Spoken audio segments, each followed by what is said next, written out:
Prions. Merci Seigneur pour cette opportunité que tu nous donnes ce dimanche de pouvoir nous réunir, autour de ta parole et du sacrement de la Sainte Seine. Merci parce que tu viens à nous, tu viens en grâce et miséricorde, tu viens pour fortifier notre foi. Nous te demandons ton Saint-Esprit pour que cette méditation sur ce que tu as révélé dans la parole soit pour nous un moment de soulagement, mais aussi un moment d'engagement avec ce que tu as établi en Jésus-Christ. Un soulagement par rapport à notre éternité, par rapport à notre destin et un engagement par rapport à notre service. En Jésus-Christ, nous te demandons ton esprit. Amen. Veuillez vous asseoir.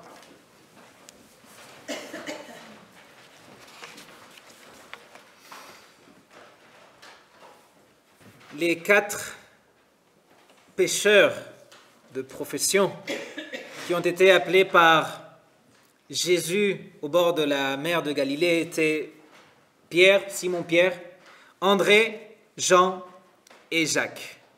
Non, c'est ce qu'on a sur l'image. Ce n'était pas la première fois que André, Pierre, Jean et Jacques voyaient à Jésus. Nous en avons parlé là un petit peu la semaine dernière. Non, lorsque André va chercher son frère Simon parce qu'il a entendu de Jean le Baptiste, que Jésus était l'agneau de Dieu et qu'il fallait suivre l'agneau de Dieu. Ils avaient déjà partagé un moment avec Jésus. Non? Le texte de Matthieu nous montre que Jésus est celui qui se met en mouvement pour aller chercher les disciples, pour aller chercher ses disciples. Jésus est sorti de Nazareth, son village, pour aller chercher ses 4 disciples au bord de la mer de Galilée. C'était à quelques kilomètres de différence. Jésus s'approche de Simon et d'André qui étaient en train de faire leur travail. Ils étaient en train de faire leur tâche qui avait à voir avec la pêche. Et Jésus les interrompt dans leur tâche. Et il les appelle à le suivre. Le récit nous signale que André et Pierre ont tout laissé pour le suivre. Bien sûr, ils savaient déjà qui était Jésus. Ils savaient quel allait être son destin, pourquoi il était venu. Puis Jésus s'est approché de Jean et Jacques, et eux aussi étaient en train de travailler avec leur filet. Et Jésus les interrompt dans leur tâche et les appelle à le suivre. Comme André et Simon, Jean et Jacques aussi ont tout laissé pour suivre Jésus. C'est alors que Jésus a formé son premier groupe de disciples, le noyau du groupe de ses disciples. Les 4 pêcheurs laissent derrière eux la mer, la pêche, la famille, les commodités, pour entreprendre une nouvelle vie avec Jésus. Comme je disais tout à l'heure, Jésus s'est mis en mouvement pour chercher ses disciples. Mais il s'est mis en mouvement bien avant de sortir de Nazareth pour aller au bord de la mer de Galilée. Jésus s'est mis en mouvement en laissant sa gloire, en laissant sa majesté, en se faisant un être humain pour venir ce qui était perdu, l'humanité entière. Jésus s'est approché de l'humanité non pour prononcer son jugement et sa sentence sur les pécheurs qui méritent l'enfer, mais pour appeler les pécheurs à la repentance, pour les amener à sa présence salvatrice. Jésus fait le premier pas vers l'humanité, pour que celle-ci puisse, après, écouter son appel et qu'elle puisse être sauvée. Jésus fait un appel, et il s'agit d'un appel de grâce. Ce qui est arrivé au bord de la mer de Galilée entre Jésus et ses disciples est né de la grâce de Dieu. Qui étaient ces pécheurs? Qu'est-ce qu'ils avaient d'extraordinaire pour être appelés par Jésus. Dans cet événement, dans cette histoire, dans cet appel, nous voyons la grâce de Dieu.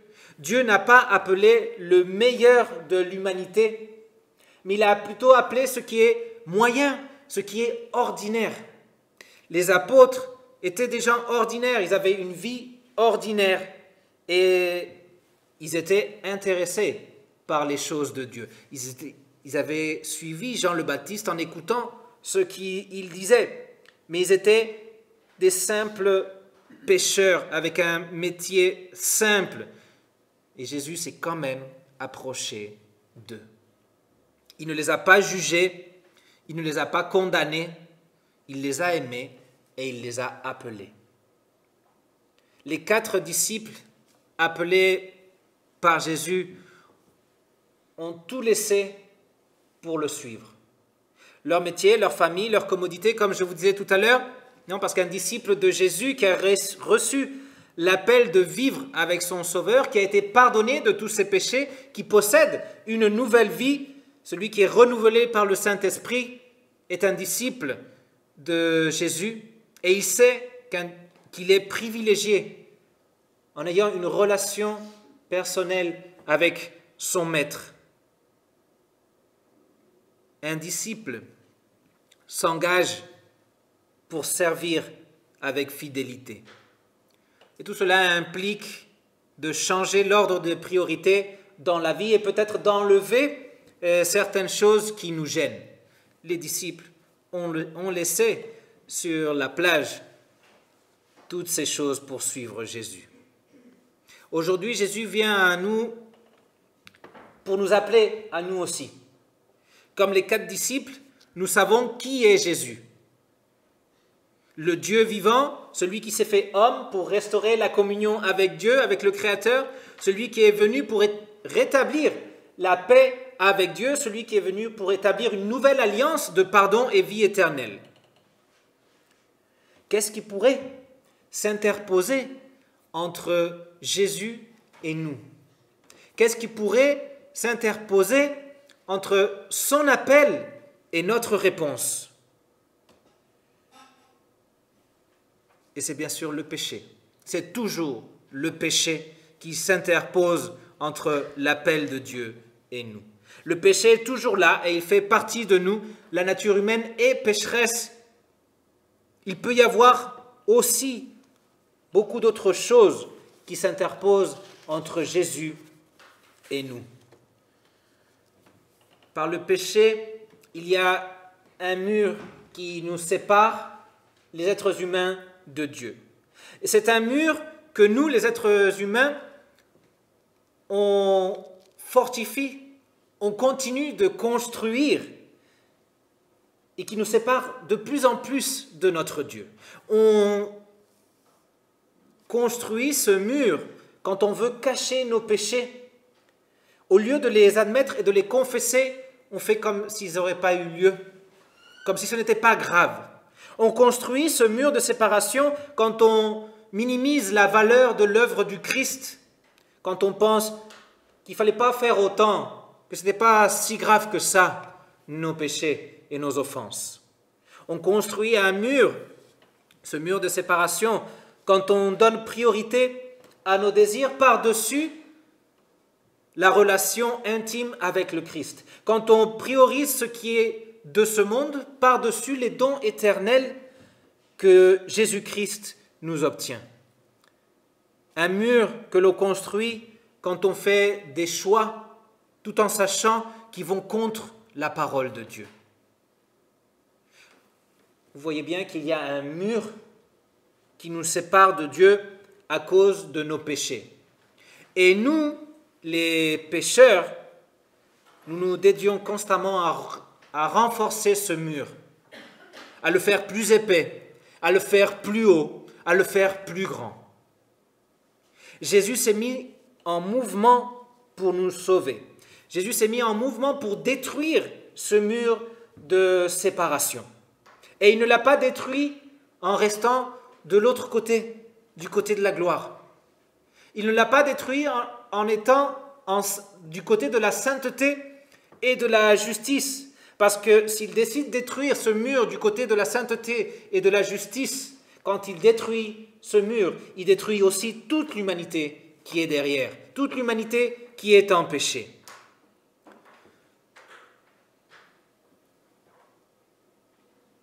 Jésus saute le mur. Il est venu de ce côté du mur pour le détruire. Il détruit le mur en étant de notre côté. Il le détruit pour nous ouvrir la voie à la vie éternelle. Et il détruit ce mur avec cette même sainteté et avec cette même justice qui le caractérise. Jésus le fait de ce côté du mur et il rend accessible la communion avec Dieu. Il établit la réconciliation. Mais Jésus ne veut pas simplement que l'on sache qui il est et qu'est-ce qu'il a fait. Il veut nous appeler à le suivre. Il nous appelle pour être des disciples, pour faire partie de ses serviteurs. Pour cela, Jésus s'est mis aussi en mouvement pour s'approcher de nous. Aujourd'hui, Jésus nous appelle, pas directement comme il l'a fait avec les disciples au bord de la mer de Galilée. Jésus ne se présente pas en chair et en os devant nos yeux. Nous n'entendons pas la voix de Jésus et nous ne voyons pas les gestes qu'il fait avec ses mains. Son appel nous parvient par la parole. Il vient à nous par la parole. Il vient nous chercher pour nous appeler. Lorsque nous méditons sur la parole de Dieu, non seulement nous apprenons qui est Jésus, mais c'est aussi Jésus qui s'approche de nous et qui s'approche de nous pour faire cet appel de grâce, un appel pour vivre avec lui, un appel pour le servir. Sans la parole de Dieu dans notre vie, nous ne pouvons entendre la voix de Dieu. Pierre, André, Jean et Jacques étaient des pêcheurs. Ils aimaient leur métier et ils le faisaient avec joie. Mais ils ne pouvaient pas être des apôtres de Jésus et en même temps continuer avec leur vie. Dans le cas de leur métier, ce n'était pas un péché qui les empêchait d'être en relation avec Dieu. Il n'y avait rien de mauvais dans la pêche, non? Mais s'ils avaient privilégié leur métier ou leur famille au lieu de suivre Jésus, ils n'auraient pas pu être des apôtres. Suivre Jésus, ce n'est pas quelque chose que l'on fait parce qu'on n'a rien de mieux à faire. Suivre Jésus, ce n'est pas quelque chose qu'on fait en attendant quelque chose de mieux pour notre vie. Suivre Jésus dépend surtout de la valeur que l'on donne à son sacrifice. Suivre Jésus dépend de la valeur qu'on donne à la vie éternelle qu'il a obtenue pour nous. Suivre Jésus dépend de la valeur qu'on donne au pardon que nous avons reçu. Jésus dit par ailleurs, celui à qui on pardonne beaucoup aime beaucoup, mais celui à qui on pardonne peu aime peu. Jésus est venu établir la paix et pour nous donner cette paix. Jésus est venu pour nous appeler à le suivre. Oui, à nous. Nous ne sommes peut-être pas des personnes extraordinaires aux yeux de la société ou de ceux qui sont autour de nous. Mais il y a quelque chose en nous qui nous fait vraiment extraordinaire. Et c'est l'appel de Jésus. L'appel de la grâce est quelque chose d'extraordinaire. Et c'est là la bonne nouvelle. Il s'agit d'un appel de grâce. Un appel qui ne se base pas sur notre mérite, sur notre capacité ou sur notre force, mais plutôt un appel qui se base sur l'amour que Jésus a pour nous. Jésus nous a appelés et il continue de nous appeler à le suivre. Aujourd'hui, il renouvelle cet appel de grâce par son évangile et par la Sainte Seine. Par la Sainte Seine, Jésus nous appelle à le suivre. Jésus nous appelle à vivre avec lui. Dans la Sainte Seine, c'est un moment de rencontre personnelle avec Jésus. Par la Sainte Seine, Jésus nous fait connaître son amour et nous fait connaître son sacrifice pour nous. Par la Sainte Seine, il nous donne le pardon des péchés, il nous donne le salut, il nous donne la vie éternelle. Par la Sainte Seine, il traite directement avec nous. Il le fait d'une façon intime, d'une façon personnelle. Il se met en mouvement. Il se rend présent dans le sacrement. Il s'approche de nous pour nous parler. Et il nous dit, c'est pour toi que j'ai fait ça. C'est pour toi que je suis allé à la croix. C'est pour toi que j'ai offert ma vie. C'est pour toi le pardon de tous les péchés. C'est pour toi la réconciliation et la paix avec Dieu. C'est pour toi la vie éternelle. Puis il ajoute, suis-moi. Les 4 disciples ont laissé sur la plage leur métier et leur commodité pour suivre Jésus, pour vivre une nouvelle vie avec Jésus. Chacun de nous reçoit un appel et doit savoir répondre à cet appel avec foi, avec amour et avec gratitude envers Jésus-Christ. Nous avons reçu de Jésus un appel de grâce. Nous avons tous été appelés sans le mériter. Christ est mort pour nous sans que nous le méritions. Nous recevons tous le pardon de Dieu et l'appel à vivre une vie pleine de fruits de repentance, une vie pleine en Christ, en l'Esprit Saint, une vie qui rejette le péché comme un chemin à suivre, une vie qui s'engage en amour vers son prochain. Jésus nous appelle à être ses témoins sur terre, à proclamer son évangile autour de nous, pour que ceux qui sont autour de nous puissent le croire eux aussi, puissent connaître ce Seigneur Jésus-Christ, puissent savoir du pardon de leurs péchés et puissent être appelés aussi par Jésus, puissent croire en cet appel de grâce et puissent vivre éternellement. Jésus les appelle comme il nous appelle à nous aussi. Notre réponse à l'appel de Jésus doit être accompagnée par la volonté de mettre de côté certaines choses pour être avec lui et pour pouvoir le servir. L'engagement de maintenir le contact quotidien avec Jésus par sa parole doit naître et doit croître en nous. L'engagement avec notre Seigneur de réorganiser certaines activités ou priorités dans nos loisirs afin de vivre comme un disciple doit aussi naître et croître en nous. Il nous a appelés à vivre et à le suivre.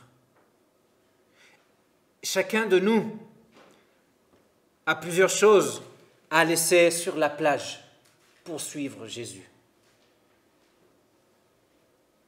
Plusieurs de nous doivent réorganiser leurs priorités pour choisir quoi faire pour ce Sauveur Jésus.